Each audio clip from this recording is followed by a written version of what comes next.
Hi friends, అందరికీ welcome. Friends, ఈరోజు వీడియోలో ఏపీ ఎంసెట్ 2025 అడ్మిషన్కి సంబంధించినటువంటి రిజిస్ట్రేషన్ ప్రాసెస్ అనేది ఏ విధంగా చేసుకోవాలనేది ఈరోజు వీడియోలో అయితే తెలుసుకునే ప్రయత్నం అయితే చేద్దామండి. సో రిజిస్ట్రేషన్ ప్రాసెస్, నెక్స్ట్ అదేవిధంగా కౌన్సిలింగ్ అనేది ఎన్ని స్టేజెస్లో ఉంటుంది, నెక్స్ట్ అదేవిధంగా ఫీజులు అనేది ఏ విధంగా పే చేయాలి, నెక్స్ట్ అదేవిధంగా పూర్తి సమాచారం అయితే ఈరోజు వీడియోలో అయితే తెలుసుకునే ప్రయత్నం అయితే చేద్దామండి. సో ఫ్రెండ్స్, వీడియోని అయితే ఎవరు స్కిప్ చేయకండి, లాస్ట్ వరకు అయితే చూడండి, మీకు ఎంతో యూజ్ఫుల్గా ఉంటుంది. నెక్స్ట్ అదేవిధంగా ఫ్రీ సీట్ ఎవరికైతే రావాలనుకుంటారో సో ఏ విధంగా రావాలనేది కూడా మనం అయితే వెబ్ ఆప్షన్స్ అనేది ఏ విధంగా పెట్టుకోవాలనేది పూర్తి సమాచారం అయితే ఈరోజు వీడియోలో తెలుసుకునే ప్రయత్నం అయితే చేద్దాం. సో ఇక లేట్ ఎందుకు వీడియోని అయితే స్టార్ట్ చేసేద్దాం. ఫ్రెండ్స్, ఏపీ ఎంసెట్ 2025 అడ్మిషన్ సంబంధించినటువంటి ఆల్రెడీ మనకి రిజిస్ట్రేషన్ డేట్ చూసుకున్నట్టయితే మనకి రేపు ఈ రోజు నుంచి అయితే స్టార్ట్ అవ్వడం జరుగుతుందండి. అంటే 7వ తారీఖు నుంచి స్టార్ట్ అవ్వడం జరుగుతుంది. సో అందరికంటే ముందు ఏ విధంగా రిజిస్ట్రేషన్ చేసుకోవాలనేది ఈరోజు తెలుసుకునే ప్రయత్నం అయితే చేద్దాం. సో ముందుగా వచ్చేసరికి మనకైతే రిజిస్ట్రేషన్ ప్రాసెస్ అనేది ఏ విధంగా ఉంటుందో ఒకసారి చూసుకున్నట్లయితే, సో మొదటగా మనకైతే రిజిస్ట్రేషన్ వచ్చేసరికి ఆల్రెడీ స్టార్ట్ అవ్వడం జరిగింది. సో నెక్స్ట్ అదేవిధంగా సర్టిఫికేట్ వెరిఫికేషన్ వచ్చేసరికి 7వ తారీఖు నుండి, నెక్స్ట్ అదేవిధంగా చూసుకున్నట్లయితే వెబ్ ఆప్షన్స్ వచ్చేసరికి మనకి 13వ తారీఖు నుంచి, నెక్స్ట్ అదేవిధంగా చేంజ్ ఆఫ్ వెబ్ ఆప్షన్ చూసుకున్నట్లయితే 19వ తారీఖు నుండి, నెక్స్ట్ అదేవిధంగా రిలీజ్ ఆఫ్ సీట్ అలాట్మెంట్ 22వ తారీఖు నుండి, నెక్స్ట్ అదేవిధంగా సెల్ఫ్ జాయినింగ్ కాలేజ్ రిపోర్టింగ్ వచ్చేసరికి 23వ తారీఖు నుండి 26 వరకు, నెక్స్ట్ అదేవిధంగా క్లాసెస్ చూసుకున్నట్లయితే మనకి ఆగస్ట్ 4 నుంచి అయితే క్లాసెస్ అయితే స్టార్ట్ అవ్వడం జరుగుతుంది.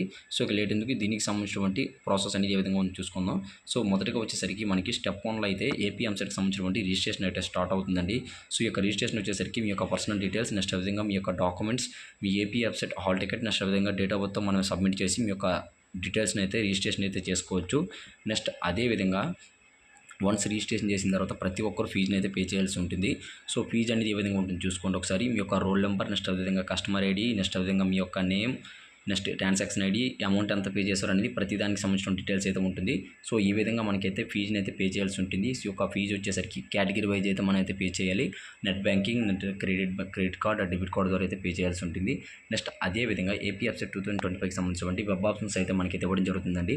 సో ఈ యొక్క వెబ్ ఆప్షన్స్ వచ్చేసరికి మీ యొక్క హాల్ టికెట్ నెంబర్, మీ యొక్క నేమ్, డిస్ట్రిక్ట్, నెక్స్ట్ అదేవిధంగా యూనివర్సిటీ టైప్ని అయితే సెలెక్ట్ చేసుకొని మనకైతే మీకు నచ్చినటువంటి ఒక 10 కాలేజీని అయితే ఎంచుకోవచ్చు. మీ యొక్క ఏ గ్రూప్ కావాలంటే ఆ గ్రూపు ఇక్కడ చూసుకున్నట్లయితే సివిల్, త్రిబుల్ ఆర్ ఈసీ అంటే మీకు ఏ కాలేజ్ కావాలనుకుంటే ఆ కాలేజీకి సంబంధించినటువంటి సివిల్ ఆర్ యొక్క గ్రూప్స్ని కూడా మనమైతే బ్రాంచ్ని అయితే ఎడిట్ చూజ్ చేసుకోవాల్సి ఉంటుంది. సో నెక్స్ట్ అదేవిధంగా వన్స్ మీరు వెబ్ ఆప్షన్స్ ఇచ్చిన తర్వాత వెబ్ ఆప్షన్ సెలక్షన్ గురించి అయితే మనం ఇక్కడ చూసుకున్నట్లయితే మీ యొక్క hall ticket number, date of birth enter చేసి మీరైతే ఎంట్రీ అయితే అవ్వచ్చు వెబ్ ఆప్షన్లో. నెక్స్ట్ పార్ట్ చూసుకున్నట్లయితే మనకి నెక్స్ట్ స్టేజ్ చూసుకున్నట్లయితే మనకి వన్స్ వెబ్ ఆప్షన్స్ ఇచ్చిన తర్వాత వెబ్ ఆప్షన్స్ అనేది మనకైతే అంటే మీరు ఎన్ని ఇచ్చారనేది ఒకసారి చూసుకొని, నెక్స్ట్ అదేవిధంగా మీ యొక్క కాలేజు, మీ యొక్క బ్రాంచ్ని అయితే చూసుకొని మీరైతే ఒకసారి దాన్ని అయితే డౌన్లోడ్ కూడా చేసుకోవచ్చు. సో నెక్స్ట్ చూసుకున్నట్లయితే మనకి వన్స్ వెబ్ ఆప్షన్ ఇచ్చిన తర్వాత కాలేజ్ అయితే మనకైతే సీట్ అనేది అలాట్ చేయడం జరుగుతుంది. సో కాలేజ్ నేము, నెక్స్ట్ అదేవిధంగా కోర్సులో చూసుకున్నట్లయితే మనకి కోర్సును నేమ్ని అయితే సెలెక్ట్ చేసుకొని మనమైతే ఇక్కడ సబ్మిట్ చేసినట్టయితే మన యొక్క సీట్ అనేది మనకైతే అక్కడైతే అలాట్ అవ్వడం జరుగుతుంది. సో నెక్స్ట్ అదేవిధంగా అలాట్మెంట్ ఆర్డర్ అనేది మీ యొక్క హాల్ టికెట్ నెంబర్, నెక్స్ట్ అదేవిధంగా డేట్ ఆఫ్ బర్త్ ఎంటర్ చేసి మీ యొక్క హాల్ టికెట్ నెంబర్ అయితే మీరైతే ఎంటర్ చేసి, నెక్స్ట్ మీ యొక్క డేట్ ఆఫ్ బర్త్ ఎంటర్ చేసి అలాట్మెంట్ ఆర్డర్ని అయితే డౌన్లోడ్ అయితే చేసుకోవచ్చండి.